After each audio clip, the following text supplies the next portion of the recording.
Hi, everyone. Welcome Hello. back. This is four weeks, 3 weeks with Sarah of short fiction live experience with you here on YouTube. Today, we're talking about drabbles. What is a drabble, you might ask? We are going to get into that. How do you write one? We're going to get into that. Sarah, do you want to introduce yourself, give folks some context? I do. Hello. Yes, thank you. My name is Sarah Ray Werner. I am a writer and podcast producer living in the Midwest. I create the Right Now podcast with Sarah Werner, as well as Girl in Space. And I also produce my partner Tim's show Omen. Otherwise, yeah, I'm just here. I'm excited to talk about writing. How about you, Asa? Great. Yes. I am a writer. I'm here on AuthorTube with Sarah and other great writers. I hope some of y'all are here today. I wrote 6 sermons. It's an Audible series starring Stephanie Shu. And yes, I'm learning how to write fiction. And we're doing these live streams every week. And what's going to happen today, like every week, is we're going to live write. We're going to write a sample of short fiction on the spot. Additionally, we're going to give you a place to submit to it. So today we're going to talk about drabbles. We're going to write a drabble, and we found a specific contest currently open for drabbles. Welcome. All right.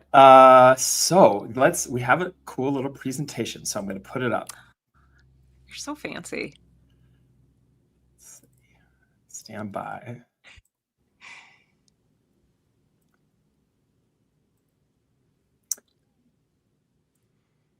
All right. Are we seeing that? Are we seeing add to stage drabbles? Hey, microfiction for all. I love you bringing back microfiction. I don't know if we talked about that in our series before. No. Okay, real quick. Yeah. So you and I both, well, you come also from journalism, but we've both done some work in podcasting. And oh, good, can hear you. Good. Thank you, Tim.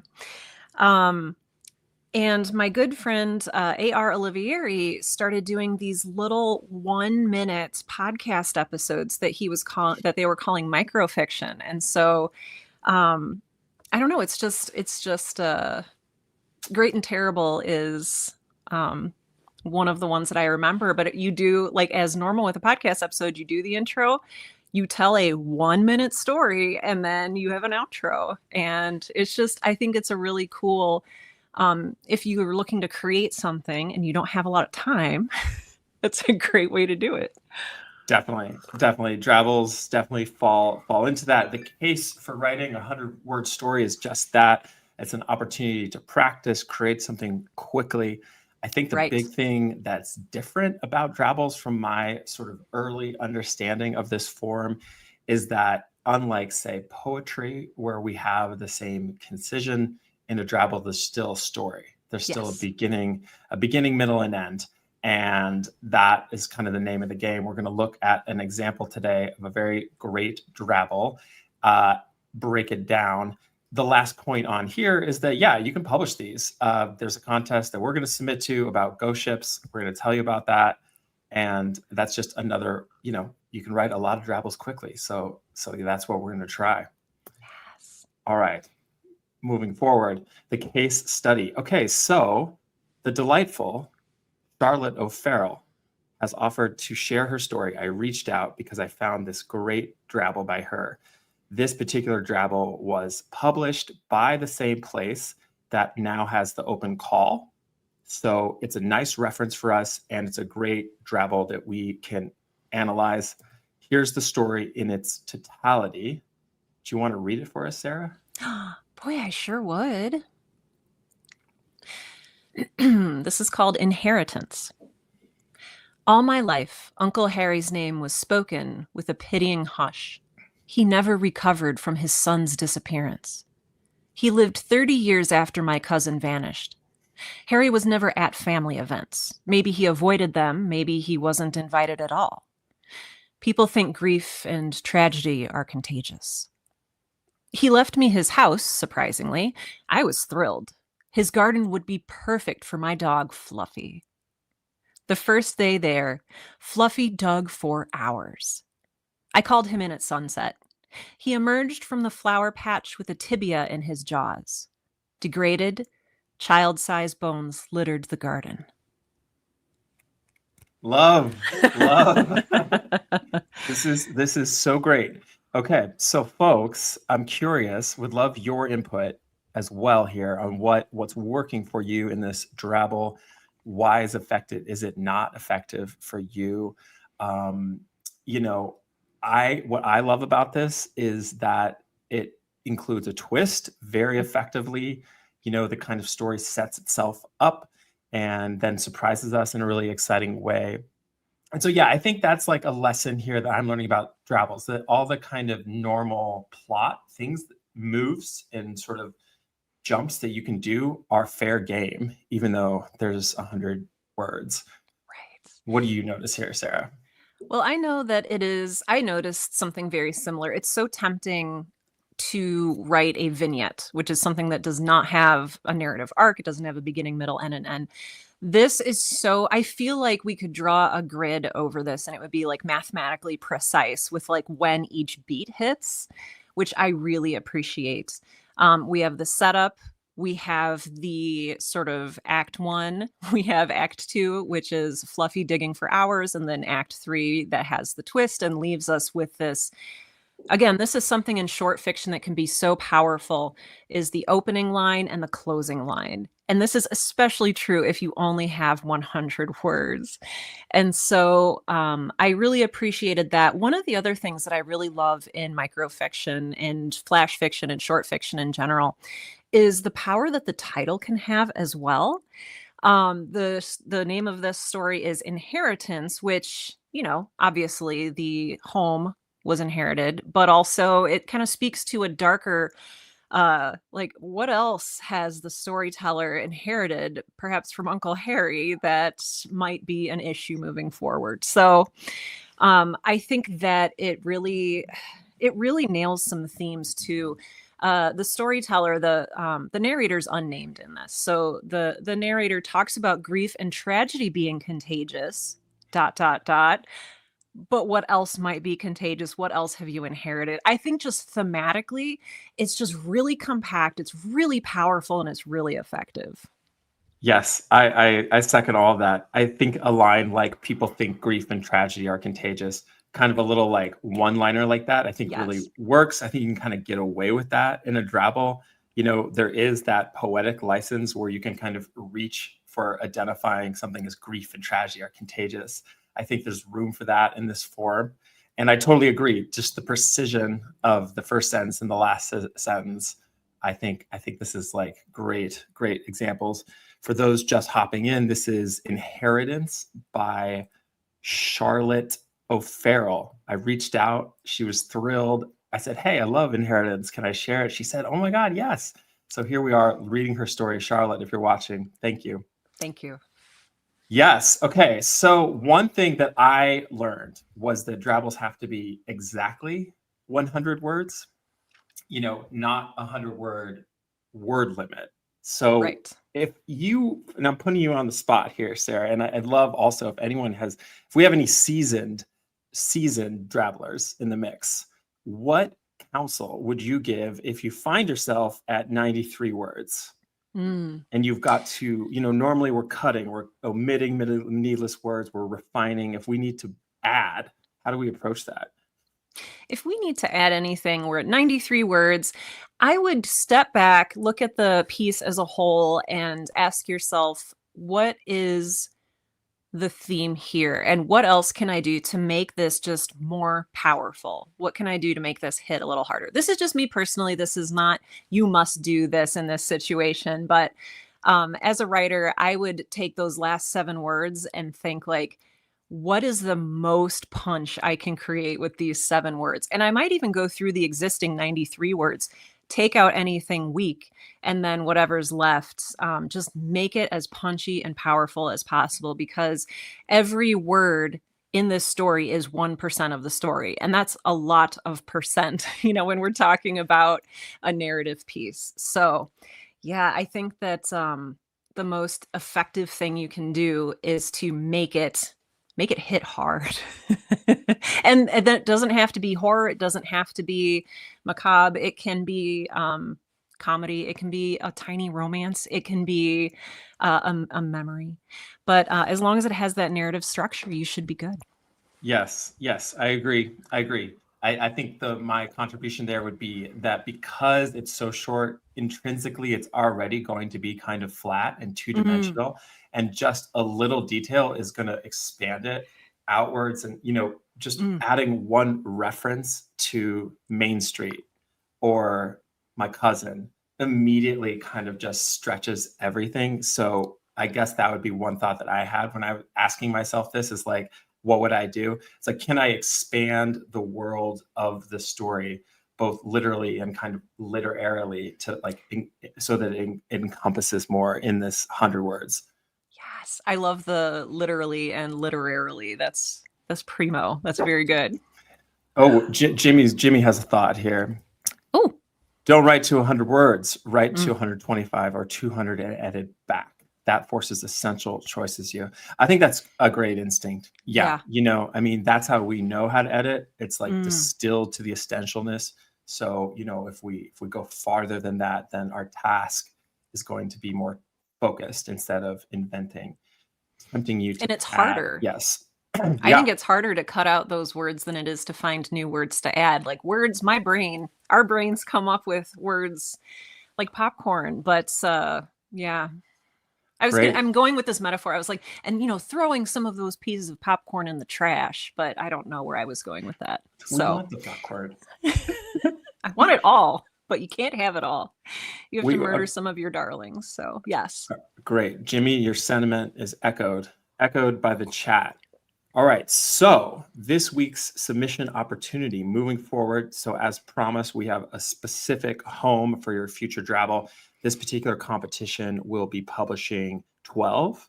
So, there are currently 12 of us on this stream. I mean, it could be, folks. So here it is. It's at a place called Black Hair Press. And I'm just going to read this for everyone who's listening. Black Hair Press publishes horror and dark speculative fiction. They run a themed monthly drabble challenge titled Dark Moments each month. For July, the theme is ghost ships. We invite you to board the haunted decks of ghost ships lost to time and storm. Picture spectral vessels adrift in swirling ocean mist, crewed by the damned and desperate to lure the living into their eternal voyage. Give us your best 100-word tales, microfiction dripping with maritime dread, haunted crews, cursed treasures, or phantom calls echoing across midnight waves. Whether your ship is a tattered wreck or a vanished luxury liner, let your imagination drift. So there you have it. This is a prompt. If you're here and you're like, I don't like pirates, I don't want to write a ghost ship, that is totally great. This is still a great opportunity to try your hand at this form. One thing we like to do for everyone is to give a little inspiration, a little prompt. And I found these two images as well as Ooh. sort of a kind of, if you're totally feeling lost, follow this directive. The images here, we have juxtaposed a very naturalistic, realistic boat from the swamp, from the bayou, and then, of course, over here, a proper, fantastical schooner of the seas. And, one thing I would definitely encourage, and certainly these publications encourage, is to think about ghost ship in the largest possible sense. What does it mean? A ghost ship, that could be taken so many which ways. Who are the ghosts and why is the ship on the other side? And what does it mean to be on the other side? All this stuff. Additionally, a verbal prompt. Your protagonist stumbles upon an abandoned ship. Document their exploration and what they discover. So to get you Yes. going, these are some tools. Feel free to embrace, ignore, or Google ghost Yes. ship. I think we're going to go for, well, first, before we start writing, Sarah, anything else you want to kind of prime There folks with? is. Yeah, there is one thing, and thank you for these props, Asa. I've been reading page after page by Heather Sellers, and I just thought of one thing that she says right at the beginning of the book. Try to get past your taste, try to learn from everything. So even if you're not interested in writing about ghost ships, I would challenge you. It's just 100 words. Give it a try and see what you come up with. Use it as a way to stretch yourself and challenge yourself. And I think that's part of what will help you grow as a writer. Love, love. Okay, folks. So pencils down. Let's, we're going to start 30 minutes, and then we'll regroup and we'll talk about how it went for everyone, share some first and or last sentences. Good luck. And if you're just joining us, welcome. We're writing Drabbles 100-word stories. The prompt is Ghost Ship. So we'll be back in about 30. All right. Let's go.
How you doing, Sarah? There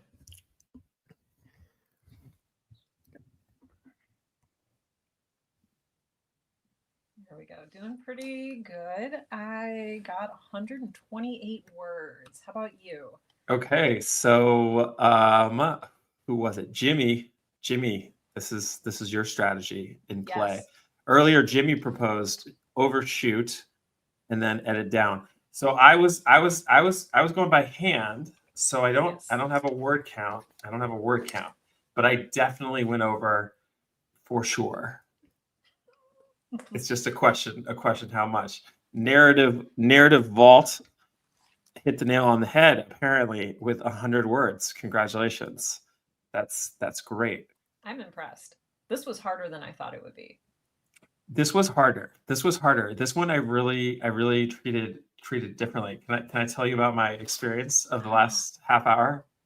Yes, and then I will do the same.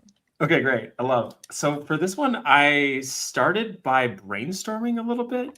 I wrote all this stuff down of like a list of possible POVs, point of view. Do I tell a story from the ship's point of view, the sailor, a pirate, an animal? I was thinking about crops. Like, are there crops on this ghost ship? And then I was riffing RE, kind of like, do I want contemporary? Do I want like a proper ghost ship? Started a whole nother story, which I then abandoned and then started over. So this was actually the inverse on this. We've been doing these weekly, and some of these other ones have all been flash fiction, 1,000 words. And my experience here was with the limitation. It took me longer to click in and find, to more myself to a tale. Yeah, that was my experience. Wonderful. Yeah, there's so much similar and so much dissimilar here. And we have the chat here has so many great responses. DL Pitchford says, I've got about 90 words. It's nowhere near done. Yep, I feel that. Yep. Yep. And Jimmy, who we were featuring earlier, says, that's what I did. I wrote to about 110 and then I cut back to 100. It felt good and weird to write again. I know it's this series that Asa and I have been doing has also gotten me back into writing short fiction, which I have not really done since college, and so it's been refreshing. It's been challenging. And GCAT says fun. Thanks. Yes. My own experience was, you can see here, this is more than 100 words because when I started out, I was wondering, how do you tell a story? Even though we had that wonderful example from earlier, how do you tell a story in 100 words? Not even exactly 100 words, but just that small number of words. It's like reaching into a box of puzzle pieces and hoping that you have a handful that all connect to each other.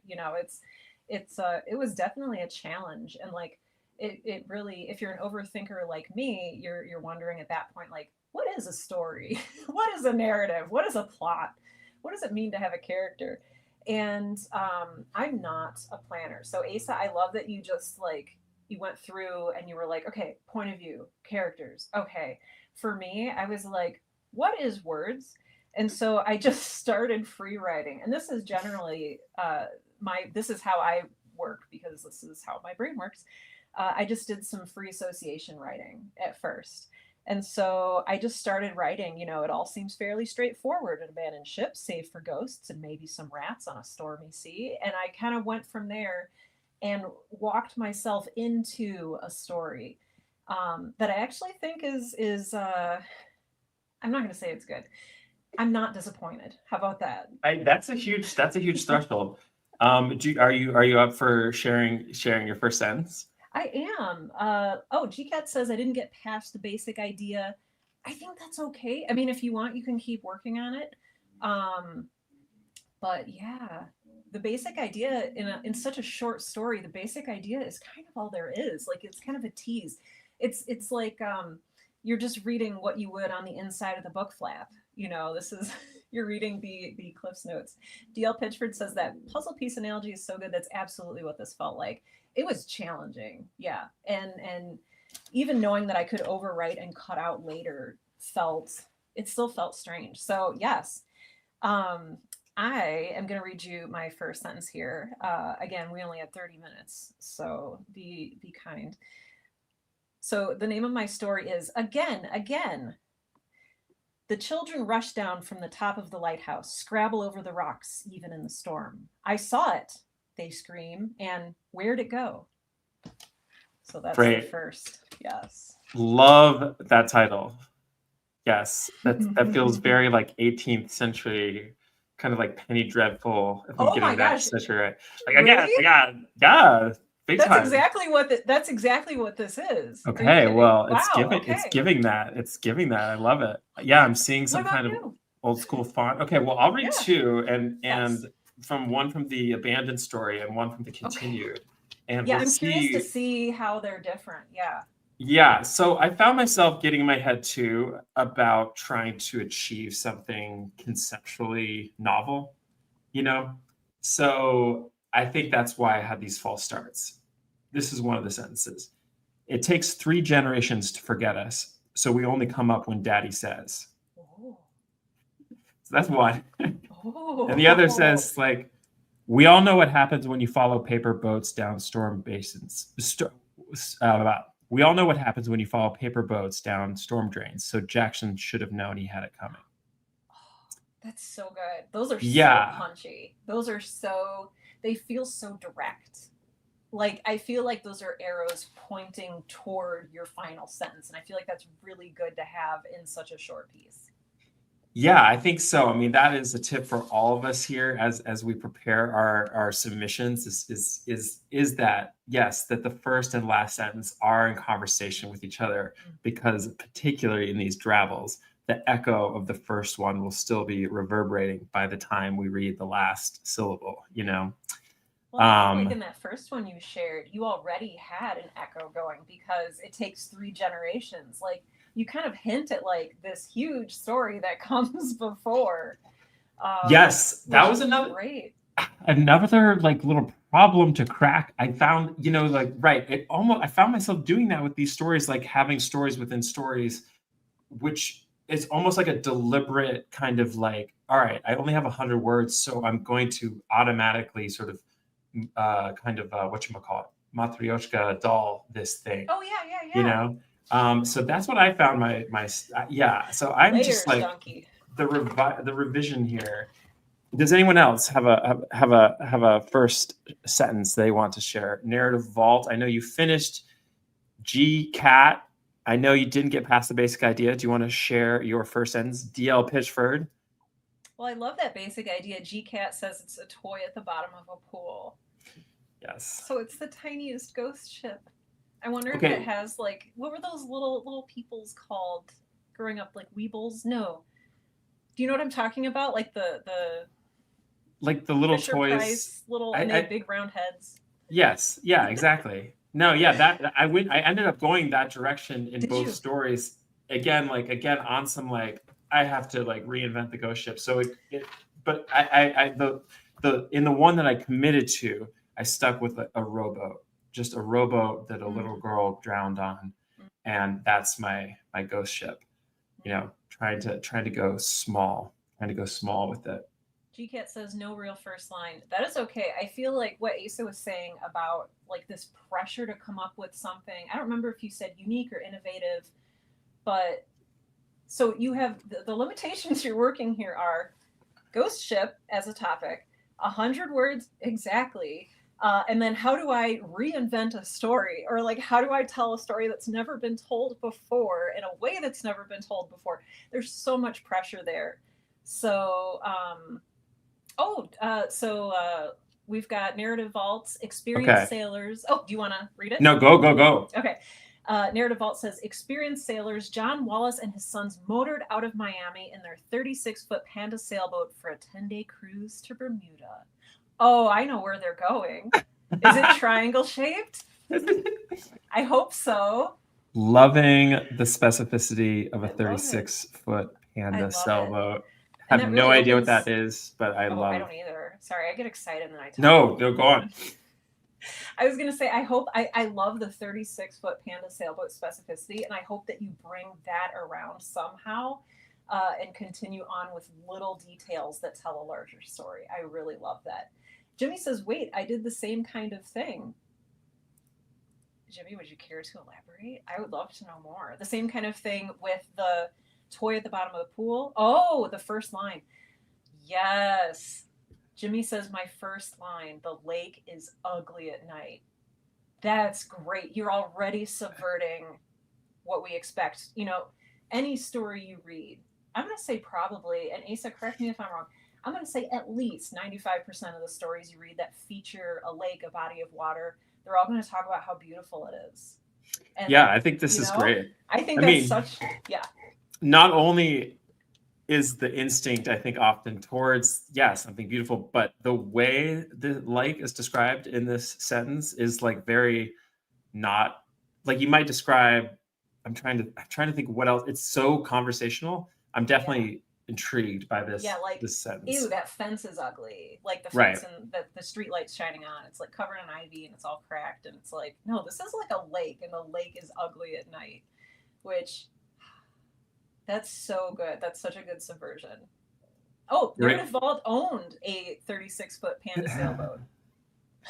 and survived. Yeah, and did not end up in the Bermuda Triangle. Oh, Jimmy says, Sarah, I linked you.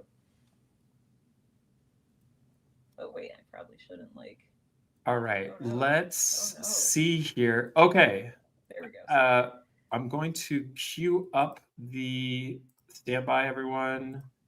I'm going to hold on. There. Submission deeds. Okay, so folks, take your drabble, revise it, and submit it. This link will take you to where you can submit this, all the necessary details, follow the instructions per usual. There are lots of them. And, you know, if it's your first time here, Sarah and I are so glad they're here. And we are really getting into a groove with these, doing these every Friday. It's been a ton of fun. So do subscribe, get your notifications going, because there are a lot of people here today. And I'm feeling some really great momentum, loving all the creativity. Narrative Vault, Jimmy, GCat, everyone, Dana, DL Pitchford, you know, the whole gang is here, and that is really great. And I'm so grateful for you. And Sarah and I are just delighted to share this with you. Oh, and Cody's here. Hey, Cody. Wasn't able to participate, Cody. But wanted to say hi. You know, that really, it is nice to sit with Asa and to talk about story and form, and then to do some writing. But he's absolutely correct with those of you that were able to be here and interact with us. It was just, even for me, such a richer experience. I love knowing that you're all working on this along with me. I loved hearing your premises and your lines. So just thank you for being here. This is fantastic. Oh, Jimmy says, my last line, and then there is nothing but the memory of the lake. Jimmy, you're going to submit this, right? I'm nodding because you're going to submit it. And DL Pitchford said this was really fun. It was. Thank you guys so much. Yeah. Thanks, everyone. Anything else, Sarah? Let's see. I do hope you submit your stories. If you do, come back to this video. It'll be on both of our YouTube channels. Let us know in the comments that you submitted, and we will be there cheering you on. I really would like this community to grow and support each other and just be a really warm place for writers to connect. So Jimmy says probably not. Okay, we'll talk later. But yeah, come back to the comments. Let us know if you get accepted. Let us know, and if you get a rejection, let us know. One of the things that I know Asa is working on is building up this like rejection list where you're coloring in these boxes for every rejection you get, because every rejection you get is a step forward. As oxymoronic or as whatever the word is that seems, it seems counterintuitive, but each rejection is another step forward. So absolutely. Narrative Vault says probably not as well. We'll think about it. We'll work on y'all. We'll work on you. We'll work on you. All right, everybody. Have a great rest of your weekend, and we'll see you next week. Thank you for being here, and we'll see you soon.